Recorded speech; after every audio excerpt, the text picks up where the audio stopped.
அனைவருக்கும் இனிமையான காலை வணக்கம். 2024ஆம் ஆண்டு மே மாதம் 22ஆம் தேதி புதன்கிழமை உங்களை ஸ்டார் தமிழின் நம் நாடு நிகழ்ச்சியில் சந்திப்பதில் மகிழ்ச்சியாக இருக்கின்றது. இன்றும் நம் நாடு நிகழ்ச்சியில் ஏராளமான பத்திரிகை செய்திகளை உங்களுக்காக கொண்டு வந்திருக்கின்றோம். முதலாவதாக வீரகேசரி பத்திரிகையின் பிரதான தலைப்புச் செய்தி: எந்த அரசாங்கம் வந்தாலும் இணைந்து பணியாற்றுவோம் என்ற செய்தி இன்றைய வீரகேசரி பத்திரிகையின் முன்பக்கத்திலே வெளியாகி இருக்கின்றது. இந்திய தேர்தல் குறித்து வெளிவிவகார அமைச்சர் அலி ஷப்ரி தெரிவிப்பு என்ற செய்திதான் வந்திருக்கின்றது. இந்திய மக்களவை தேர்தல்கள் அந்நாட்டின் உள்ளக விவகாரம் எனவும் அதில் இந்தியர்களை தீர்மானிக்கும் சக்தி என்றும் தெரிவித்திருக்கும் வெளிவிவகார அமைச்சர் அலி ஷப்ரி, மக்களால் தெரிவு செய்யப்படும் எந்த ஒரு அரசாங்கத்துடனும் இலங்கை இணைந்து செயலாற்றுவதற்கு தயாராக இருப்பதாக குறிப்பிட்டுள்ளார். இந்திய ஊடகம் ஒன்றுக்கு வழங்கியிருக்கும் நேர்காணலில் அமைச்சர் அலி சப்ரி மேற்கண்டவாறு குறிப்பிட்டுள்ளார் என்று அந்த செய்தி வீரகேசரி பத்திரிகையில் வெளியாகி இருக்கின்றது. இலங்கை இந்தியாவுக்கு இடையிலே நீண்டகாலமாக பல்துறை சார்ந்த வலுவான ஒத்துழைப்பு காணப்படுகின்றது. இரு நாடுகளுக்கும் பொதுவான பரஸ்பர நலன்களை முன்னிறுத்தி இணைந்து பணியாற்றுகின்றோம். கொழும்பில் ஐடிசி ரத்னதீப நட்சத்திர ஹோட்டல் திறக்கப்பட்டுள்ளது என்றும் அவர் ஞாபகப்படுத்தியிருக்கின்றார். அதே நேரத்தில்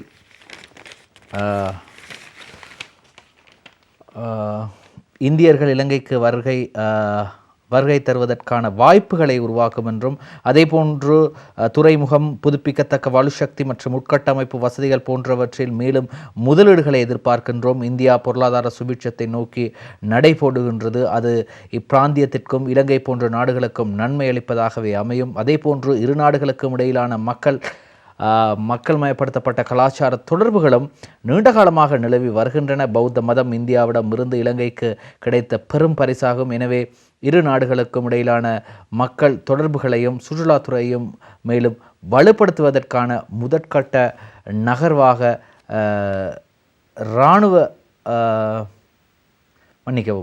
இராமாயணத்தை அடிப்படையாக கொண்டு இரு நாட்டு தொடர்புகளும் அமையும் என்று நம்புகின்றேன் என்றும் அலி ஷப்ரி தெரிவித்திருக்கின்றார். அதே நேரம் இன்று ஈரான் தெஹ்ரானில் நடைபெற இருக்கும் ஈரானிய ஜனாதிபதி மறைந்த இப்ராஹிம் ரைசி அவர்களின் நல்லடக்க நிகழ்வில் கலந்து கொள்வதற்காக அலி ஷப்ரி அவர்கள் இலங்கை சார்பிலே சென்றிருப்பதாக தகவல்கள் வெளியாகி இருக்கிறது. இது எப்படியோ இன்றைய தினக்குரல் பத்திரிகையில் அலி ஷப்ரி அவர்கள் தெரிவித்த மற்றும் ஒரு விடயம் வெளியாகின்றது. காரணம், நேற்று முன்தினம் 4 இலங்கையர்கள் ISI அமைப்புடன் தொடர்புடையவர்கள் என்று கைது செய்யப்பட்டார்கள். எனவே ISIS அமைப்புடன் தொடர்புடையவர்கள் யார் அந்த 4? இந்த தினக்குரல் பத்திரிகையின் முன்பக்கத்திலே பிரதான தலைப்புச் செய்தியாக அந்த செய்தி வந்திருக்கின்றது. 4 இலங்கையர்களும் ISIS அமைப்பை சேர்ந்தவர்களா? இலங்கையிலும் தீவிர விசாரணை என்றும் இந்திய புலனாய்வு பிரிவிட மேலதிக தகவல்களை கோரியுள்ள இலங்கை புலனாய்வு பிரிவு என்ற செய்தியும் அதற்கு கீழ்தான் அலி ஷப்ரி அவர்களின் இப்படி ஒரு தலைப்போடு இந்த செய்தி வெளியாகின்றது.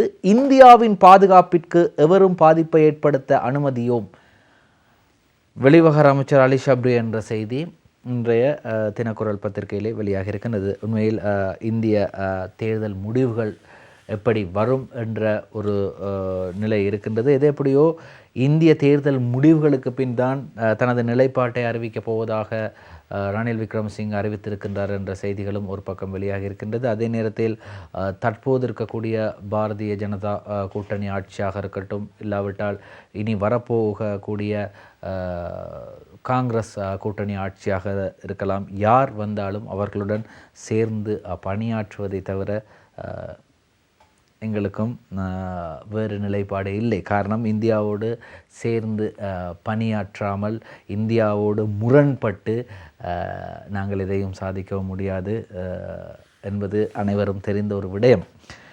சரி, இப்படி இருக்கும்போது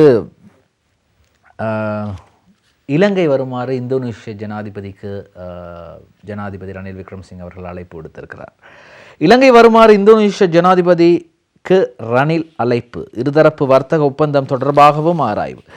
இலங்கைக்கும் இந்தோனேஷியாவுக்கும் இடையிலான பொருளாதார ஒத்துழைப்பை பலப்படுத்துவதன் முக்கியத்துவத்தை சுட்டிக்காட்டியுள்ள இந்தோனேஷிய ஜனாதிபதி ஜோகோ விடோடோ, இரு நாடுகளுக்கும் இடையிலான பொருளாதார உறவுகளை பலப்படுத்துவதற்கு 2025ஆம் ஆண்டின் முதல் காலாண்டில் வர்த்தக ஒப்பந்தத்தில் கைச்சாத்திட வேண்டியதன் அவசியத்தை வலியுறுத்தியுள்ளார். இதேவேளை இந்தோனேஷியாவின் புதிய தலைமைத்துவத்துடன் இணைந்து பணியாற்றுவதற்கு விருப்பம் தெரிவித்த ஜனாதிபதி ரணில் விக்ரமசிங்க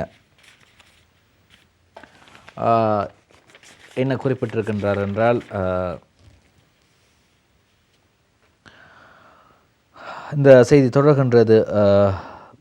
வீரகேசரி பத்திரிகையில் விஜயத்தில் இணைந்து கொள்ளுமாறும், அதாவது இலங்கைக்கான விஜயத்தில் இணைந்து கொள்ளுமாறும் இந்தோனேஷிய ஜனாதிபதி விடோடோவுக்கு பிரத்யேகமாக அழைப்பு விடுத்தார். இந்தோனேஷிய தலைநகர் பாலியில் நடைபெற்று வரும் 10வது உலக நீர் மாநாட்டுக்கு இணையாக ஜனாதிபதி ரணில் விக்ரமசிங்கவுக்கும் இந்தோனேஷிய ஜனாதிபதி ஜோகோ விடோடோவுக்கும் இடையிலான உத்தியோகபூர்வ சந்திப்பு நேற்று முன்தினம் திங்கட்கிழமை இடம்பெற்றது. இதன் போது இவ்விடயம் தொடர்பில் அவதானம் செலுத்தப்பட்டுள்ளது. இலங்கைக்கும் இந்தோனேஷியாவுக்கும் இடையிலான வரலாற்று உறவுகள் மேலும் பலப்படுத்த இரு நாட்டு தலைவர்களும் உறுதி எடுத்துக்கொண்டதோடு பொருளாதார ஒத்துழைப்பை மேம்படுத்துவது தொடர்பிலும் இதன் போது விசேட கவனம் செலுத்தப்பட்டுள்ளது என்று அந்த செய்தி தொடர்கின்றது.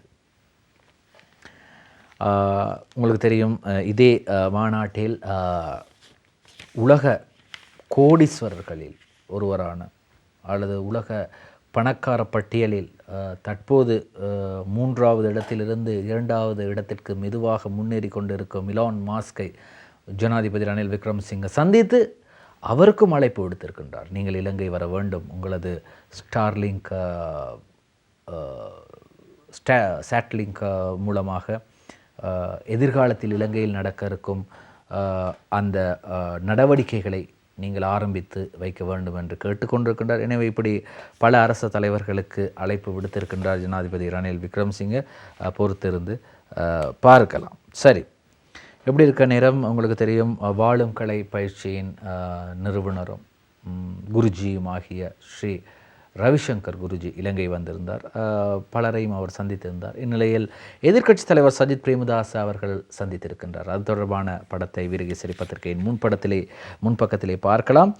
இலங்கைக்கு விஜயம் மேற்கொண்ட வாழும் கலை அமைப்பின் நிறுவனர் ஆன்மீக குரு ஸ்ரீ ரவிசங்கர் குருஜி மற்றும் எதிர்க்கட்சித் தலைவர் சஜித் பிரேமதாஸ் ஆகியோருக்கு இடையிலான சந்திப்பு நேற்று முன்தினம் கொழும்பில் நடைபெற்றது என்று அந்த செய்தி வெளியாக இருக்கின்றது. ஸ்ரீ ரவிசங்கர் குருஜி அவர்களை சந்தித்து அவரிடம் பல விடயங்கள் தொடர்பாக எதிர்க்கட்சித் தலைவர் சஜித் பிரேமதாஸ் பேசியிருக்கின்றார். சரி, இப்படி இருக்கும்போது பல அரச தூதுவர்கள் இலங்கையிலே பலரை சந்தித்திருக்கின்றார்கள். பல நாட்டைச் சேர்ந்த தூதுவர்கள் இலங்கையில் இருந்த போதிலும் மனோ கணேசன் அவர்கள் ஒரு தூதுவரை சந்தித்திருக்கிறார். சுவிஸ் தூதுவர் மனோ சந்திப்பு, நல்லிணக்கம், பொறுப்புக்கூறல், மலையக மக்கள் குறித்து கலந்துரையாடல் என்ற செய்தி இன்றைய வீரகேசரி பத்திரிகையின் முன்பக்கத்திலே வெளியாக இருக்கின்றது. இலங்கைக்கான சுவிட்சர்லாந்து தூதுவர் கலாநிதி திருமதி ஸ்ரீவால்ட் மற்றும் தமிழ் முற்போக்கு கூட்டணி தலைவர் மனோ கணேசன் எம்பி ஆகியோர் சந்தித்து பேச்சு நடத்தியுள்ளனர். மனோ எம்பியின் இல்லத்தில் நேற்று நடைபெற்ற இந்த சந்திப்பில் சுவிஸ் தூதரகத்தின் அரசியல் துறை முதன்மை செயலாளர் ஜஸ்டின் ஃபாய்லாவும் கலந்து கொண்டார் என்றும் அந்த செய்தி தொடர்கின்றது. அதேபோன்று நல்லிணக்கம், பொறுப்புக்கூறல், அரசியல் தீர்வு, மலையக சமூகத்தை சார்ந்த பெருந்தோட்ட பிரிவினர் மற்றும் வாழ்நிலை ஆகியவை பற்றி சுவிட்சர்லாந்து தூதுவர் ஸ்ரீ வால்ட், அரசியல் துறை முதலாம் செயலாளர் ஜஸ்டின் பாய்லா ஆகியோரும் நானும் மிக விரிவாக உரையாடினோம் என்று மனோ கணேசன் எம்பி இது தொடர்பாக கூறியுள்ளார். உண்மை, ஐக்கியம், நல்லிணக்கம் பற்றிய மசோதா மூலம் அரசு கொண்டு வர முயலும் உண்மை ஆணைக்குழு பற்றி பேசினோம். ஆனால் அரசியல் தீர்வு, பொறுப்புக்கூறல் ஆகிய 2 விடயங்களிலும் எவ்வித அர்த்தபூர்வ முன்னகர்வும் அரசாங்க தரப்பில் செயற்படாத காரணத்தால் நல்லிணக்கம் இன்னமும் சாத்தியம் ஆகவில்லை. இவை இத்தனை தூரம் இழுபட்டு போவதற்கு சர்வதேச சமூகமும் காரணமாக அமைந்துவிட்டது என்றும் மனோ கணேசன் அவர்கள் சுவிஸ் தூதுவரிடம் சுட்டிக்காட்டியிருக்கின்றார். எப்படி இருக்கும்போது இந்த தமிழ் பொது வேட்பாளர் விடயத்திற்கு வருவோம். தமிழ் பொது வேட்பாளர் விடயத்திலே சிரேஷ்ட தலைவர் இரா சம்பந்தன் அவர்கள் சொல்லியிருக்கிறார், இந்த விடயத்தை ஏற்க முடியாது. அதாவது தமிழ் பொது வேட்பாளர் என்ற ஒரு கருத்தை ஏற்க முடியாது என்று அவர் குறிப்பிட்டிருக்கின்றார். ஆனால் அவர் அப்படி கூறியதற்கு இன்னும் சிலர் இல்லை, கண்டிப்பாக ஒரு தமிழ் பொது வேட்பாளரை களமிறக்க வேண்டும். அந்த தமிழ் பொது வேட்பாளர் தமிழர்கள் மத்தியிலே எந்தளவு பாரிய சக்தி ஒன்று இருக்கின்றது என்று அவரால் காட்ட முடியும் என்ற ஒரு தமிழ் வேட்பாளரை, பொது வேட்பாளரை கண்டிப்பாக களமிறக்க வேண்டும் என்று சிலரும் யோசனைகளை முன்வைத்து வரும் நிலையில் தமிழ் பொது வேட்பாளர் குறித்து தமிழரசு கட்சியுடன் பேச முஸ்தீப்பு, ஜனநாயக தமிழ் தேசிய கூட்டணி சிவில் பிரதிநிதிகள் சந்திப்பு ஆராய்வு என்ற செய்தி வெளியாக இருக்கின்றது. தனித்தனியாகவும் கூட்டணியாகவும் பேசிய பின்னரே இறுதி தீர்மானம் எடுக்க முடியும் என்று ஜனநாயக தேசிய கூட்டணியின் பங்காளி கட்சிகள் தெரிவித்ததை அடுத்து தமிழ் பொது வேட்பாளர் விடயம் தொடர்பாக நடைபெற்ற கூட்டம் தீர்மானமின்றி நிறைவுக்கு வந்துள்ளது. உரும்புராய் சிவக்குமரன் சிலை அருகில் உள்ள கூட்டுறவு அரங்கில் ஜனநாயக தமிழ் தேசிய கூட்டணி தலைவர்களுக்கும் சிவில் அமைப்பின் பிரதிநிதிகளுக்கும் இடையிலான சந்திப்பு நேற்று முன்தினம் நடைபெற்றது. இச்சந்திப்பில் ஜனநாயக தமிழ் தேசிய கூட்டணியின் சார்பில் டி சித்தார்த்தன், செல்வம் அடைக்கலநாதன், சுரேஷ் பிரேமச்சந்திரன், ஸ்ரீகாந்தா, வேந்தன் உள்ளிட்டவர்கள் பங்கு பெற்றினார்கள் என்றும், தீர்க்கமான முடிவின்றி இந்த தமிழ் பொது வேட்பாளர் விடயம் தற்போது முடிவுக்கு வந்திருக்கின்றது. அதாவது அவர்கள் இடையே நடைபெற்ற கூட்டம் முடிவுக்கு வந்திருக்கின்றது. குறிப்பாக இலங்கை தமிழரசு கட்சிக்கு வழங்கப்பட்ட கால அவகாசத்துக்குள் தீர்க்கமான முடிவை அறிவிக்காத நிலையில் அக்கட்சியின் முடிவு கிடைக்கும் வரையில் காத்திருக்காது அடுத்த கட்டமாக முன்னெடுக்கப்பட வேண்டிய நடவடிக்கைகள் குறித்து கவனம் செலுத்தப்பட்டது. விசேடமாக சிவில் சமூக தரப்பினரிடத்தில் இருந்து பொது வேட்பாளர் ஒருவர் நிறுத்தப்பட வேண்டியது அவசியம் என்ற கருத்து உறுதியாக முன்வைக்கப்பட்டது. அதேபோன்று சுரேஷ் பிரேமச்சந்திரன் தரப்பிலும் பொது வேட்பாளர் நிறுத்தப்பட வேண்டியது அவசியம் என்பது உறுதியாக மேற்கொள்ளப்பட வேண்டும் என்ற தொனிப்பட கருத்துக்கள் வெளிப்படுத்தப்பட்டன. எனினும் டெலோ, பிளாட் மற்றும் தமிழ் தேசிய கட்சி ஆகிய தரப்புகள் சில கரிசனைகளை வெளிப்படுத்தியிருந்தன. குறிப்பாக அனைத்து தரப்பினரும் ஒன்றிணைந்து இந்த விடயத்தில் தீர்மானம் எடுப்பது மிக முக்கியமான விடயம் என்பதை வலியுறுத்தின என்றும் அந்த செய்தியிலே குறிப்பிடப்பட்டிருக்கின்றது. இது எப்படியோ இவர்கள் இந்த தமிழ் பொது வேட்பாளரை அறிவிப்பதற்கு முதல் தேர்தல் திகதியும் அறிவிக்கப்பட்டுவிடும். பரவாயில்லை. காரணம், இதுவரையும் உத்தியோகபூர்வமாக 2 கட்சிகள் மட்டுமே ஜனாதிபதி வேட்பாளரை அறிவித்திருக்கிறார்கள். ஒரு கட்சி ஐக்கிய மக்கள் சக்தி சஜித் பிரேமதாஸ் அவர்களை உறுதியாக அறிவித்திருக்கிறார்கள், இவர்தான் எங்கள் ஜனாதிபதி வேட்பாளர் என்று. அதே போன்று தேசிய மக்கள் சக்தி, பழைய ஜேவிபி, புதிய தேசிய மக்கள் சக்தி அவர்கள் அறிவித்திருக்கிறார்கள் அனுரகுமார திசாநாயக்க தான் எங்களது ஜனாதிபதி வேட்பாளர் என்று. ஆனால் ஏனைய கட்சிகள் யாருமே இதுவரை அவர்களது ஜனாதிபதி வேட்பாளரை அறிவிக்க முடியாத சூழ்நிலையில் இருக்கிறார்கள். எனவே தமிழ் பொது வேட்பாளரை அறிவிப்பதற்கு இன்னும் காலம் இருக்கின்றது, அவசரமில்லை. மெதுவாக அமைதியாக ஆராய்ந்து தீர்க்கமான முடிவை எடுத்து, அதாவது தமிழ் பொது வேட்பாளர் விடயத்தில் வடக்கில் மட்டும் முடிவை எடுக்காமல் மலையகத்தில் உள்ள கொழும்பில் உள்ள அரசியல் தலைவர்களிடமும் கதைத்து ஆலோசித்து ஒரு முடிவை எடுக்க வேண்டும். காரணம், இது வடக்கு தமிழ் பொது வேட்பாளர் அல்ல, இது தமிழ் பொது வேட்பாளர் குறித்த பேச்சுவார்த்தை அல்லது தமிழ் பொது வேட்பாளர் குறித்த விடயம். எனவே தமிழ் என்று பொது வேட்பாளர் என்று கூறும்போது நாட்டுக்கே ஒருவராகத்தான் அவர் இருக்க வேண்டும். சரி, இப்படி இருக்கும்போது இந்த பொது வேட்பாளர் குறித்த விடயம் தொடர்பாக பேசினோம். இந்த ரணில் விக்ரமசிங்க அவர்கள் அவரது முடிவை அறிவிக்க ஏன் இவ்வளவு தயக்கம் காட்டுகிறார் என்று ஒரு பெரிய ஒரு கேள்வி இருக்கின்றது. இன்றைய தினக்குரல் பத்திரிகையிலே மனுஷ நாணயக்கார தொழில் அமைச்சர் இவ்வாறு ஒரு விடயத்தை குறிப்பிடுகின்றார். ஐக்கிய தேசிய கட்சி வேட்பாளராக ரணில் களம் இறங்கார். அப்படி என்றால் இறங்கார் என்றால் இறங்க மாட்டார். ஐக்கிய தேசிய கட்சி வேட்பாளராக இறங்கி எந்த பலனும் இல்லை. ஏனென்றால் சில கிராமங்களில் போய் பார்த்தால் அங்கே ஐக்கிய தேசிய கட்சியே இல்லை, எல்லாரும் ஐக்கிய மக்கள் சக்தியோடு சேர்ந்துட்டாங்க. ஸோ அதனால் ஐக்கிய தேசிய கட்சியை தேடி போகிறது, ஐக்கிய தேசிய கட்சி ஆதரவாளர்களை தேடி போகிறது ஒரு பலனற்ற விடயம். எனவே ஒரு பொது வேட்பாளராக களமிறங்குவதற்குரிய வாய்ப்பு இருக்குது. அடுத்த மாதம் உத்தியோகபூர்வமாக அறிவிப்பு என்ற செய்தி இன்றைய தினக்குரல் பத்திரிகையில் வெளியாக இருக்கின்றது. அதே போன்று வீரகேசரி பத்திரிகையில் அதே செய்தி இவ்வாறு வெளியாகின்றது. அடுத்த மாதம் ரணில் முடிவை அறிவிப்பார். ஜனாதிபதி தேர்தல் தொடர்பில் அமைச்சர் மனுஷ நாணயக்கார தெரிவிப்பு என்ற செய்தி தான் வந்திருக்கின்றது. இது தொடர்பாக அவர் என்ன கூறுகின்றார் என்பதையும் நாங்கள் பார்க்க போகின்றோம். அதாவது என்ன குறிப்பிடுகின்றார் என்றால், ஜனாதிபதி தேர்தலில் ரணில் விக்ரமசிங்க போட்டியிடுவது உறுதியாகும். அது தொடர்பான உத்தியோகபூர்வ அறிவிப்பை அடுத்த மாதம் வெளியிடுவார். தேர்தலுக்கு அனைத்து நடவடிக்கைகளும் தயாராக உள்ள நிலையில் தொழில் மற்றும் வெளிநாட்டு வாய்ப்புகள் அமைச்சர் மனுஷ நாணயக்கார இதனை தெரிவித்தார். ஐக்கிய தேசிய கட்சி தலைமையகமான சிறிகொத்தவில் நேற்று இடம்பெற்ற செய்தியாளர் சந்திப்பில் கலந்து கொண்டு கருத்து தெரிவிக்கையிலே இவ்வாறு அவர் குறிப்பிட்டார் என்று அந்த செய்தி தொடர்கின்றது. இப்படி இருக்கும்போது நாட்டில் எந்த தேர்தல் இடம்பெற போகின்றது என்ற விடயம் தற்போது அனைவர் மத்தியிலும் பேசப்பட்டு வரும் விடயமாக இருக்கின்றது. அது தொடர்பில் பல்வேறு தரப்பினரும் மாறுபட்ட கருத்துக்களை தெரிவித்து வருகின்றனர். ஆனால் அடுத்த முதலாவதாக இடம்பெற இருப்பது ஜனாதிபதி தேர்தலாகும். அதற்காக நாங்களும் ஏனைய கட்சிகளும் தயாராகி வருகின்றோம். அதே போன்று ஜனாதிபதி ரணில் விக்ரமசிங்கவை மீண்டும் ஜனாதிபதியாக தேவையான நடவடிக்கைகளை நாம் மேற்கொண்டு வருகின்றோம். ரணில் விக்ரமசிங்க அடுத்த ஜனாதிபதி தேர்தலில் போட்டியிட மாட்டார் என்பதை பந்தயம் வைத்து தெரிவிப்பதாக ஐக்கிய மக்கள் சக்தியின் பிரசாரத்தை முன்னெடுத்து வருகின்றனர். ஐக்கிய மக்கள் சக்தியில் இருக்கும் கட்சி ஆதரவாளர்கள் அனைவரும் ஐக்கிய தேசிய கட்சி ஆதரவாளர்கள். எந்த ஒரு தேர்தலுக்கும் நாங்கள் தயாராகவே இருக்கின்றோம்.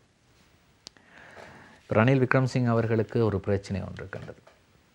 கடந்த காலங்களில் அவர் ஜனாதிபதி தேர்தல்களில் பல தேர்தல்களை கண்டவர். அவர் சந்திரிகா பண்டாநாயகுமாரதுங்க, மஹிந்த ராஜபக்ச, இப்படி பலரோடு அவர் போட்டி போட்டு தோல்வியடைந்தவர். ஆனால் இம்முறை அந்த களத்தில் அவர் போட்டியிட போவது சஜித் பிரேமதாச, அனுரகுமார திசாநாயக்கை கூட விட்டு விடுவோம். ஆனால் சஜித் பிரேமதாசவோடு போட்டி போட்டால் கண்டிப்பாக இவர் வெற்றி பெற வேண்டும் என்ற மனநிலையில்தான் அவர் இருப்பார். காரணம், அவர் பாசறையில் வளர்ந்தவர் தான் சஜித் பிரேமதாஸ். எனவே நல்ல ஒரு குருவாக சிஷ்யன் வெற்றி பெறுவதை தான் எந்த குருவும் விரும்புவார். இந்த குரு அவ்வாறு இல்லை என்பது எமக்கு தெரியும். அடுத்த ஒரு முக்கியமான செய்தி இருக்கின்றது. அதற்கு முதல் ஒரு சிறிய விளம்பர இடைவேளை.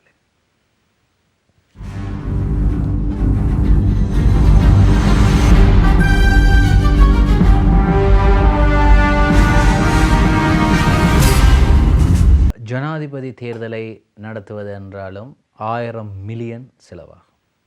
அதே போன்று பொது தேர்தலை நடத்துவது என்றாலும் 1000 மில்லியன் செலவாகும். கிட்டத்தட்ட 2000 தொடக்கம் 2500 மில்லியன் வரை இந்த 2 தேர்தல்களுக்கும் செலவாகும்.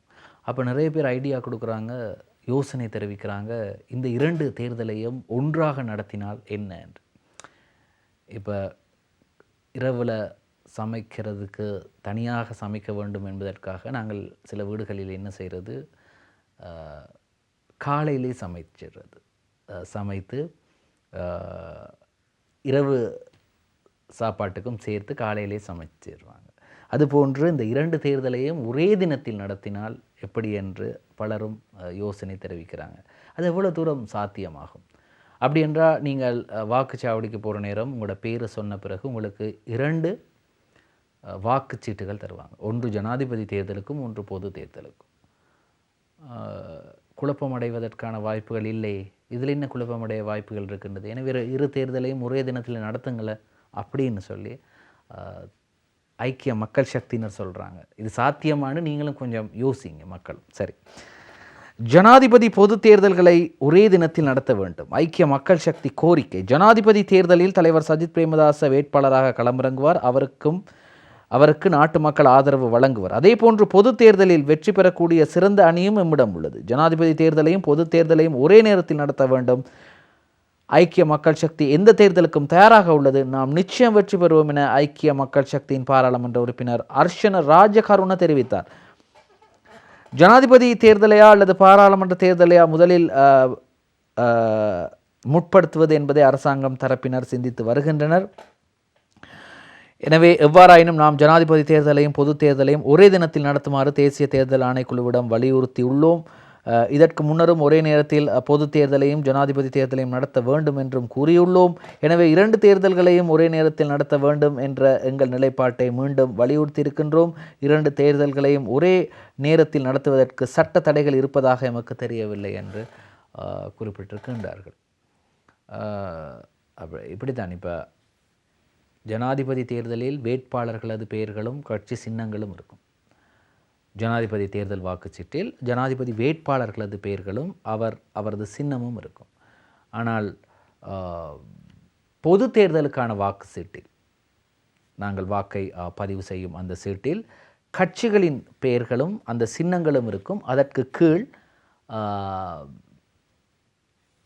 இலக்கங்கள் இருக்கும். ஒரு தொகுதிக்கு ஒரு மாவட்டங்களுக்கு வேட்பாளர்களின் எண்ணிக்கை எத்தனை இருக்கின்றதோ அந்த வேட்பாளர்களின் எண்ணிக்கைக்கு அமைய 25 என்றால் 25, 30 என்றால் 30, 18 என்றால் 18, இப்படி வேட்பாளர்களது எண்ணிக்கை இருக்கும்.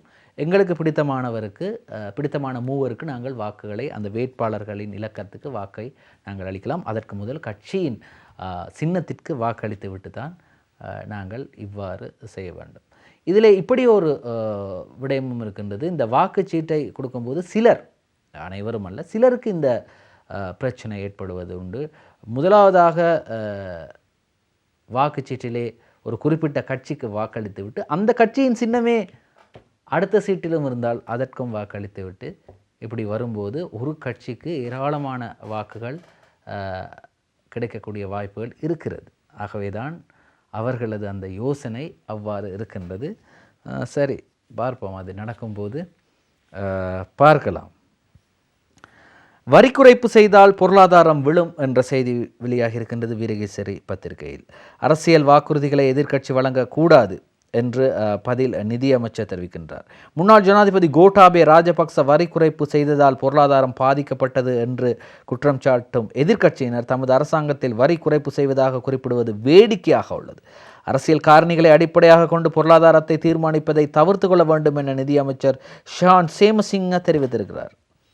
ஏற்கனவே அவர் வரியை குறைத்துதான் நாட்டிலே மிகப்பெரிய பொருளாதார நெருக்கடி ஏற்பட்டது. எனவே இதற்கு எதிர்க்கட்சி இதை கூறி வருகிறது. அவர்கள் ஆட்சிக்கு வந்தால் இவ்வாறு செய்வதாக. முன்னாள் ஜனாதிபதி கோட்டாபே ராஜபக்ச வரி சலுகை அல்லது வரி குறைப்பு வழங்கியதை கடுமையாக விமர்சித்த எதிர்க்கட்சியினர் இன்று தேர்தலுக்காக வரி குறைப்பு செய்வதாக வாக்குறுதி வழங்குகின்றார்கள். குறுகிய அரசியலுக்காக நாட்டு மக்களை தவறாக வழிநடத்துவதை எதிர்க்கட்சிகள் தவிர்த்து கொள்ள வேண்டும் என்று ஷான் சேமசிங்க தெரிவித்திருக்கின்றார். தமது அரசாங்கத்தில் பெறுமதி சேர் வரி, அதாவது வெட் வரி, உழைக்கும் போது செலுத்தும் வரி ஆகியவற்றை திருத்தம் செய்வதாகவும் வரி குறைப்பு செய்வதாகவும் ஐக்கிய மக்கள் சக்தி குறிப்பிடுகிறது. வரி கொள்கை முறையாக திருத்தம் செய்யப்பட்டுள்ளதால் நாட்டின் பொருளாதாரம் தற்போது ஸ்திரப்படுத்தப்பட்டுள்ளது. குறுகிய அரசியல் நோக்கத்துக்காக வரி கொள்கையை திருத்தம் செய்தால் நாடு மீண்டும் மிக மோசமான பொருளாதார நெருக்கடிக்கு முகம் கொடுக்க நேரிடும் என்றும் ஷான் சேமசிங்க தெரிவிக்கிறார். சும்மா இந்த வரி எல்லாம் குறைக்கிறதுக்கு முயற்சி செய்யாதீங்க, அவங்களுக்கு இப்போ அவங்களால முடியாது. அவர்கள் ஆட்சிக்கு வந்தால் அல்லது ஐக்கிய மக்கள் சக்தியினர் ஆட்சிக்கு வந்தால் வரிகளை குறைக்கப் போவதாக தெரிவித்திருக்கின்றார்கள். அப்படி தெரிவிக்காதீர்கள், அவ்வாறு குறைக்க முடியாது. அப்படி குறைத்ததால் தான் நாங்கள் இந்தளவு பொருளாதார நெருக்கடிக்கு தள்ளப்பட்டோம் என்று பதில் நிதியமைச்சர் ஷான் சேமசிங்க தெரிவிக்கிறார். சரி, அதுபடி அவர்கள் நடந்து கொள்வார்கள் என்று பார்ப்போம். ஸ்ரீலங்கா பொதுஜன பெரமுன கட்சியினர் தொடர்பாக ஒரு செய்தி வந்திருக்கின்றது. அது இன்றைய தினக்குரல் பத்திரிகையிலே ஒரு செய்தி ஒன்று வந்திருக்கின்றது. அந்த ஸ்ரீலங்கா பொதுஜன பெரமுன தொடர்பான செய்தி மணிக்கம் வீரகேசரி பத்திரிகையிலும் வந்திருக்கின்றது. ரணில் சாதகமாக பதிலளிக்கவில்லை, சந்திரசேன எம்பி கூறுகிறார். என்ன கேட்டீங்க, எதற்கு அவர் பதிலளிக்கவில்லை என்பதை நாங்கள் பார்ப்போம். ராஜதுரை அஷானின் செய்தி. ஐக்கிய தேசிய கட்சி தலைமையில் பரந்துபட்ட அரசியல் கூட்டணி அமைப்பதற்கு நாங்கள் தயாராக இல்லை. ஸ்ரீலங்கா பொதுஜன பெரமுனவை தலைமைத்துவமாக கொண்ட கூட்டணி அமைக்கப்பட வேண்டும் என்பதில் உறுதியாக உள்ளோம் என்று தற்போதைய பாராளுமன்ற உறுப்பினர் SM சந்திரசேன தெரிவித்திருக்கிறார். அதாவது ஜனாதிபதி ரணில் விக்ரமசிங்கவுடன் இடம்பெற்ற பேச்சுவார்த்தையின் போது சாதகமான பதில் ஒன்றை இவர்கள் எதிர்பார்த்திருக்கின்றார்கள். சாதகமான பதில் ஒன்று கிடைக்கும் என்று.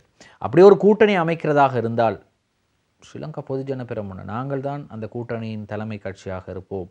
ஐக்கிய தேசிய கட்சி அமைக்கும் கூட்டணியில் எங்களுக்கெல்லாம் சேர முடியாது என்று அவர்கள் தெரிவிக்கிறார்கள். அதே போன்று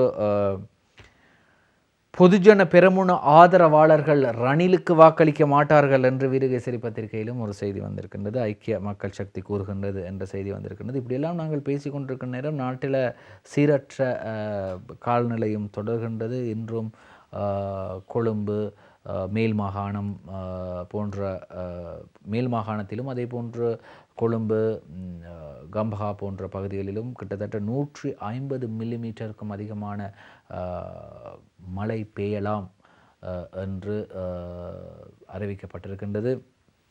எனவே மிகுந்த கவனமாக இருக்க வேண்டிய ஒரு சூழ்நிலை. எனவே சீரற்ற காலநிலை காரணமாக மிகவும் அவதானமாக செயற்பட வேண்டியது அனைவரது பொறுப்பாகும். இப்படி இருக்கும்போது ஈழ விடுதலைக்கான அமெரிக்க தீர்மானம் பொது வாக்கெடுப்பை இந்தியா ஆதரிக்குமா என்று கேள்வி கேட்கிறார் நாம் தமிழர் கட்சியின் ஒருங்கிணைப்பாளர் சீமான் கேட்கிறார். என்ன கேட்கிறாருன்னா, ஈழ விடுதலைக்கான அமெரிக்க தீர்மானம் பொது வாக்கெடுப்பை இந்தியா ஆதரிக்குமா? தினக்குரல் பத்திரிகையின் முன்பக்கத்திலே பிரதான செய்தியாக வெளியாகி இருக்கின்றது. அப்புறம் இன்னும் ஒரு செய்தியும் வெளியாக இருக்கின்றது. டயானா கமகி முன்னாள் இராஜாங்க அமைச்சர் பிணையில் விடுதலை செய்யப்பட்டார் என்ற செய்தியும், இராணுவத்திலிருந்து 15,667 பேர் விலகல் என்ற செய்தியும் வெளியாக இருக்கின்றது. ஜனாதிபதியின் செயற்பாடுகளை கண்டித்து லட்சக்கணக்கான அரச ஊழியர்கள் வீதியில் இறங்குவார் என்று SM மரிக்கார் சொல்லியிருக்கிறார். சரி, இப்படியெல்லாம் இருக்கும்போது அடுத்ததாக எமது ஜனாதிபதி வேட்பாளரை 2 வாரங்களில் அறிவிப்போம், பியால் நிஷாந்த கூறியிருக்கிறார். ஜனாதிபதி ரணில் விக்ரமசிங்கவை பொது வேட்பாளராக களமிறக்க தீர்மானித்தால் அதற்கு முழுமையான ஆதரவு வழங்குவோம். எமது வேட்பாளர் இன்னும் 2 வாரங்களில் அறிவிப்போம் என கடற்றொழில் வழங்கல் இராஜாங்க அமைச்சர் பியால் நிஷாந்த டி சில்வா தெரிவித்திருக்கிறார். அதாவது, ரணில் விக்ரமசிங்க அவர்களை நிறுத்தினால் நாங்கள் ஆதரிப்போம், அதே போன்று எங்களது வேட்பாளரையும் அறிவிப்போம் என்று சொல்கிறார். அப்போ கட்சி இன்னும் ஏகமனதாக ஒரு முடிவெடுக்கலை. யாரை நிறுத்துவது என்பது தொடர்பாக கட்சி இதுவரை முடிவெடுக்க இல்லை. மஹிந்த ராஜபக்ச அவர்களிடம், முன்னாள் ஜனாதிபதியிடம் கேட்குறாங்க ஊடகவியலாளர்கள், உங்களோட மனசில் யார் இருக்கிறா, யாரை ஜனாதிபதி வேட்பாளராக களமிறக்க நீங்கள் தயாராக இருக்கின்றீர்கள் என்று கேட்டதற்கு, என்ற மனசில் நிறைய பேர் இருக்கிறாங்க என்று சொல்கிறாரு. நான் ஒருத்தர் 2 பேர் பேரை சொல்ல முடியாது, என் மனதில் நிறைய பேர் இருக்கிறாங்க. ஆனால் கட்சி எடுக்கக்கூடிய முடிவு தான் இறுதியான முடிவாக இருக்கும் என்று அவர் தெரிவிக்கிறார். இதை எப்படியும் நாங்கள் பொறுத்திருந்து பார்ப்போம். இன்னும் காலம் இருக்கின்றது, நேரம் இருக்கின்றது, பொறுத்திருந்து பார்ப்போம். இதெல்லாம் ஒரு புறம் இருக்கும்போது ஆக்டன் 100 அல்லது ஆக்டன் 100 பெட்ரோல் இலங்கைக்கு அறிமுகமாகின்றது என்ற ஒரு செய்தி வெளியாக இருக்கின்றது. இதுவரை இலங்கையில் ஆக்டன் 92 92 பெட்ரோல் இருக்கின்றது, அதே போன்று 95 இருக்கின்றது. ஆனால் 100 ஆக்டன் 100 பெட்ரோல் தொடர்பாக தினகரன் பத்திரிகையிலே ஒரு செய்தி வெளியாக இருக்கின்றது. வரலாற்றில் முதன்முறையாக இந்தியன் ஆயில் நிறுவனம் ஆக்டன் 100 சூப்பர் ரக பெட்ரோலை இலங்கைக்கு அறிமுகம் செய்ய போகின்றது. மும்பை ஜவஹர்லால் நேரு துறைமுகத்திலிருந்து கடந்த 18ஆம் தேதி ஆக்டன் 100 சூப்பர் ரக பெட்ரோலை இலங்கைக்கு அனுப்பி வைத்ததாக இந்தியன் ஆயில் நிறுவனம் தெரிவித்துள்ளது என்ற செய்தி வெளியாக இருக்கின்றது. பார்ப்போம், அது 92 95 விட கொஞ்சம் அதிகமான விலையாக தான் இருக்கும். எப்படியும் பொறுத்திருந்து பார்ப்போம் அதன் விலை எவ்வளவு என்று. முதலில் நான் குறிப்பிட்டேன், இன்றைய தினம் ஈரான் ஜனாதிபதி ரைசின் உடல் நல்லடக்கம் செய்யப்பட இருக்கின்றது. இப்படி இருக்கும்போது ரைசி தொடர்பாக அல்லது அவருக்கு ஜனாதிபதி அவர்களுக்கு அனுதாபம் தெரிவிப்பதற்காக ஈரான் தூதரகத்துக்கு அரசியல்வாதிகள், சமூக பிரமுகர்கள், முக்கியமானவர்கள் அனைவரும் சென்று அங்கே இருக்கக்கூடிய துக்கத்தை அறிவிக்கும் அந்த பதிவேட்டில் கையொப்பமிட்டு வரும் நிலையில் ரவுஃப் ஹக்கீம் அவர்கள் அவரை பற்றி அனுதாப செய்தியில் இவ்வாறு தெரிவிக்கின்றார். அச்சமடையாத, ஆட்டம் காணாத வலிமையான ஒரு தலைவர். ஈரான் ஜனாதிபதியின் மறைவுக்கு முஸ்லிம் காங்கிரஸ் தலைவர் ஹக்கீம் அனுதாபம் என்று தெரிவித்திருக்கின்றார். அவர் கூறிய அத்தனை விடயங்களும் மிக உண்மையான விடயம். ஆட்டம் காணாத தலைவர் என்றும் உறுதியாக இருந்தவர் என்றும் தெரிவித்திருக்கின்றார். ஈரானிய ஜனாதிபதி கலாநிதி இப்ராஹிம் ரைசியின் சோகமயமான இழப்புக்கு இதயத்தின் ஆழத்தில் இருந்து ஆழ்ந்த அனுதாபங்களை தெரிவித்துக் கொள்வதாக ஸ்ரீலங்கா முஸ்லிம் காங்கிரஸ் தலைவரும் பாராளுமன்ற உறுப்பினருமான ரவுஃப் ஹக்கீம் தெரிவித்திருக்கின்றார். ஈரான் ஜனாதிபதி கலாநிதி இப்ராஹிம் ரைசி ஹெலிகாப்டர் பயணத்தின் போது பரிதாபமாக உயிரிழந்துள்ளமை அதிர்ச்சியை அளித்தது. நான் பிரதிநிதித்துவப்படுத்தும் கட்சியான ஸ்ரீலங்கா முஸ்லிம் காங்கிரஸும் இலங்கையர்களும் இந்த கவலையை பகிர்ந்து கொள்வதில் என்னுடன் இணைந்து கொண்டுள்ளனர் என்றும் ரவுஃப் ஹக்கீம் அவர்கள் தெரிவித்திருக்கின்றார். அது மட்டும் இல்லாமல் அவரை பற்றி அவர் கூறும்போது, அவர் ஒரு கடுமையான வகிபாகத்தை கொண்டிருந்தார். பிராந்திய மற்றும் உலகளாவிய அளவில் அவர் உயர்த்தோங்கி நின்றார். அச்சமடையாத, ஆட்டம் காணாத, எதற்கும் அறவே அசைந்து கொடுக்காத வலிமையான நிலைப்பாட்டில் இருந்த அவர் பின்னடைவை கண்டதே இல்லை என்றும், அதேபோன்று ஆசியா மற்றும் அதற்கு அப்பாலுள்ள பிராந்திய நெருக்கடிகளுக்கு துணிச்சலுடன் முகம் கொடுத்த உறுதியான தலைவர் அவர் என்றும் அவர் தெரிவித்திருக்கின்றார். தற்பொழுது அவரது நாடும் பலஸ்தீனமும் எதிர்கொள்ளும் துன்பமான போர் சூழலை கண்டு அவர் துவண்டு விடவில்லை. இலங்கையின் வல்லமை மிக்க நண்பராக இருந்தார். ஒரு மாதத்திற்கு முன்னர் தான் இலங்கைக்கு விஜயம் செய்து பாரிய அபிவிருத்தி திட்டம் ஒன்றை ஆரம்பித்து வைத்தார் என்றும் தனது அனுதாப செய்தியில் முஸ்லீம் காங்கிரஸ் தலைவரும் பாராளுமன்ற உறுப்பினரும் ஆகிய ரவுஃப் ஹக்கீம் அவர்கள் தெரிவிக்கின்றார். எனவே அப்படிப்பட்ட ஒரு தலைவர் இழந்திருக்கின்றார். நேற்றைய தினம் ஒரு முக்கிய தலைவர் ஒருவர், ஈரானில் இருக்கக்கூடிய தலைவர் ஒருவர், இது சந்தேகம் எங்களுக்கு நிலவுகிறது, இது அமெரிக்காவின் செயலாக கூட இருக்கலாம் என்று கூறியதற்கு அமெரிக்க இராஜாங்க செயலாளர் லாய்ட் உடனடியாக அதற்கு மறுப்பு தெரிவித்திருக்கின்றார். அவர் ஆழ்ந்த கவலையை தெரிவித்திருக்கும் அதே நேரத்தில் இப்படி ஒரு செயலை அமெரிக்கா செய்யவில்லை என்பதை அனைவரும் உணர வேண்டும் என்றும் அவர் தெரிவித்திருக்கின்றார். எனவே இதெப்படியோ விமான தளபதி தலைமையில் இப்பொழுது விசாரணைகள் ஆரம்பமாக இருக்கின்றது. எவ்வாறு இந்த விபத்து நடந்தது என்ற விசாரணை ஈரானில் ஆரம்பமாக இருக்கின்றது. ரஷ்யா கூறியிருக்கின்றது, இப்படி ஒரு விசாரணை ஆரம்பமாக இருப்பது உண்மையிலே நல்ல ஒரு விடயம், அதற்கு பூரண ஆதரவை நாங்கள் வழங்குவோம் என்று ரஷ்யா கூறியிருக்கின்றது. முதலாவது ஹஜ் குழு நேற்று சவுதி பயணம் என்ற செய்தி தினகரன் பத்திரிகையிலே வெளியாகி இருக்கின்றது. இலங்கையின் முதலாவது ஹஜ் யாத்ரிகர் குழு நேற்று 21ஆம் தேதி செவ்வாய்க்கிழமை காலை 68 பேருடன் பண்டாரநாயக்க சர்வதேச விமான நிலையத்திலிருந்து புறப்பட்டு சென்றது.